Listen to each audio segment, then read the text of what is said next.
But the first part I want to talk about was the technology generation. And here's the misconception that I feel that, you kind of hear in school. And you hear it from people, from all ranges and all different ages, but it's like, oh, these kids, they're technology generation. These guys, they know technology. They use technology. You give them a computer, they can do cool stuff with it. And the deal is, I don't think that's per se always true. What this generation really is a generation of information. They're not a generation of technology, because technology deals with being able to use stuff in a really functional way. But they are a generation of information exchange, and they can exchange information really fast.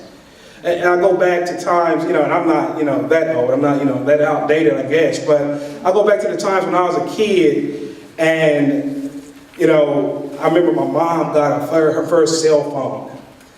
And, it was the first type of mobile phone, and it literally had buttons. When I say buttons, I don't mean like any type of cell phone buttons. I'm talking like if you had a home phone, the buttons look like that. And you have to push them hard. You don't know if it's dialing anything.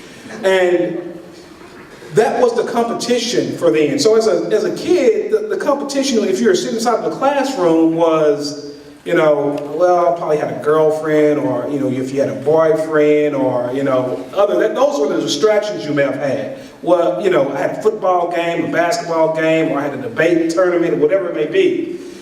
But now kids have information right now. And the deal is, the bad thing about it is that getting information is not always good. See, we always think that, kids are getting information, oh, they're good, they're getting information, the information is fast. No, I made a mistake a while back, and the mistake that I made is that I was like, oh, you hear about the rumors of people like, hey, people are opening up Facebooks for education, they're opening up, Twitters for education and all this other stuff. And I opened up a Twitter account, and I was like, kids are on this, they like this stuff. And I opened it up, it's going to be educational, and, I was like, hey guys, this is an educational Twitter book, whatever, Twitter, you follow people, I was still kind of new to the game, and I didn't really understand some of the stuff. And as a result, kids will follow you, and you can start seeing what kids post. But these kids are using like their personal stuff, and I'm using, this as an educational tool, but you start seeing what kids are posting, and I came to a conclusion that we are the age of not just information exchange, but very poor information exchange. Kids are interested in very bad things. And it's good kids. I mean, it's kids that you would think that you sit in the classroom, you're sitting there like, hey, this kid's a good kid. And you'll see a post, and you'll sit there and, oh my God, what in the world is going on here? Man, is the world ending? But it turns out you'll be amazed by stuff that kids have and the information they're getting and the way that they're using things. It's really scary. It's really, it's to a point where, and that brings me to the next slide that's on this side, okay? On that side over there. And the deal is, are we in danger of it? And to some point it's scary, because I believe so. Because we have to get a way to show that technology, it can be useful, and it can be good. And there's some great things about it, but the deal is when we use it, when the way kids are using it, kids are good at YouTube. They're good at Twitter, they're good at Facebook, they're good at Pinterest is a big one now. They're good at, they mentioned a couple of other ones to me. Right? What? Instagram is big, it's huge. And the deal is, those things they're using, it's click on, click off. Kids have technology where they can probably figure out something by clicking on it faster than some of us adults. But I'm amazed by if you get a kid and you put an Excel program in front of them and say, put this calculation in and put this formula in and show this, and they can't do it. Or make a presentation using a PowerPoint or a Keynote, and they have a hard time doing it. So that's the confusion that we get into as educators, especially the older that we get, new stuff come out, you're like, oh, these kids are so smart, they can do so much cool stuff. But it turns out, they're not really doing a lot of cool stuff, they're doing a lot of wrong stuff. Yeah, that's right. They're doing a lot of wrong things, and some kids are doing good things, I understand that too. But there's a lot of wrong that goes on too. And I think that's part of what we kind of need to look at. The other part of that is the competition.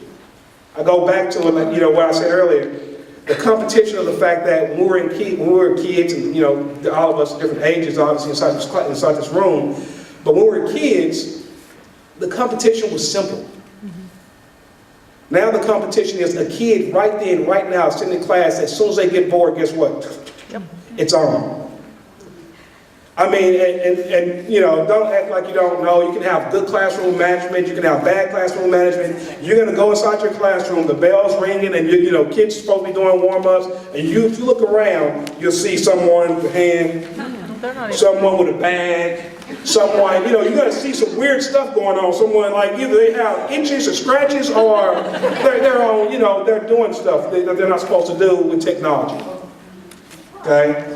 And that's the thing, the competition that we have, and it's an amazing thing, because the scary part of that competition is it takes away from what we have to give them. That's right. It takes away. It's not because kids can't learn. Kids can learn. I mean, and it's funny because you can get kids that I had kids where you like kids that you like, man, this kid is, gosh, darn, this kid is almost, what is he doing? I mean, he shows up, he doesn't do anything, but you can ask that kid about a topic that he likes. Hey, what do you know about this car?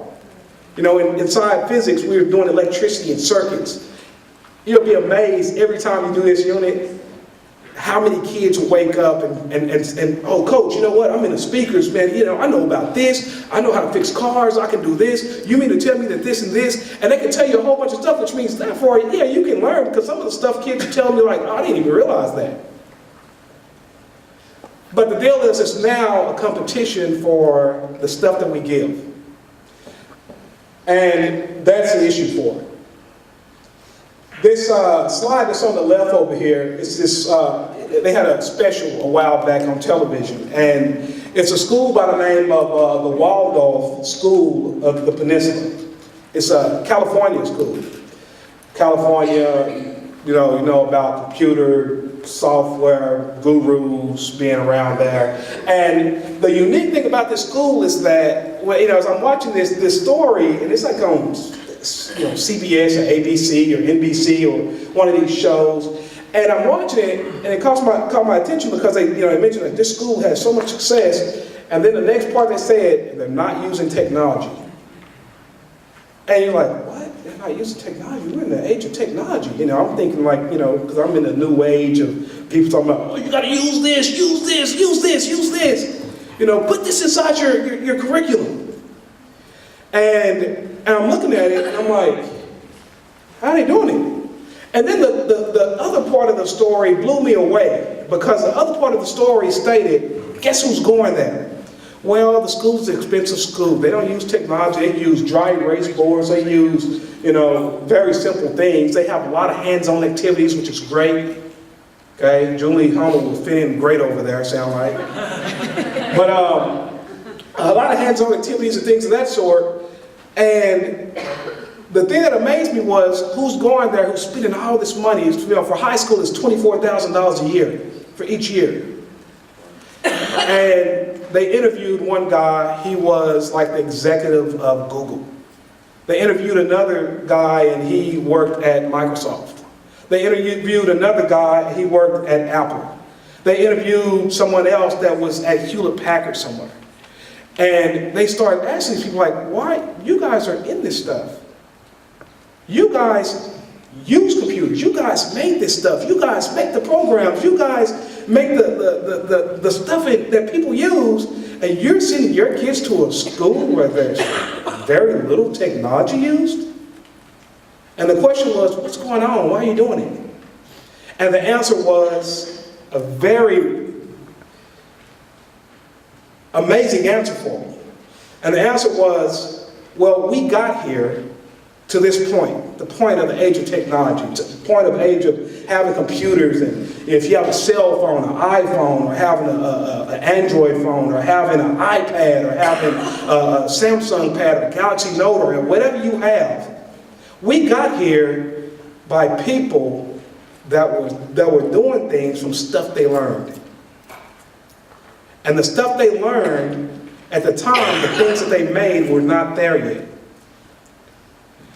And now, which is a result of the things that existed, people used, but on top of that, people question, how does this stuff work?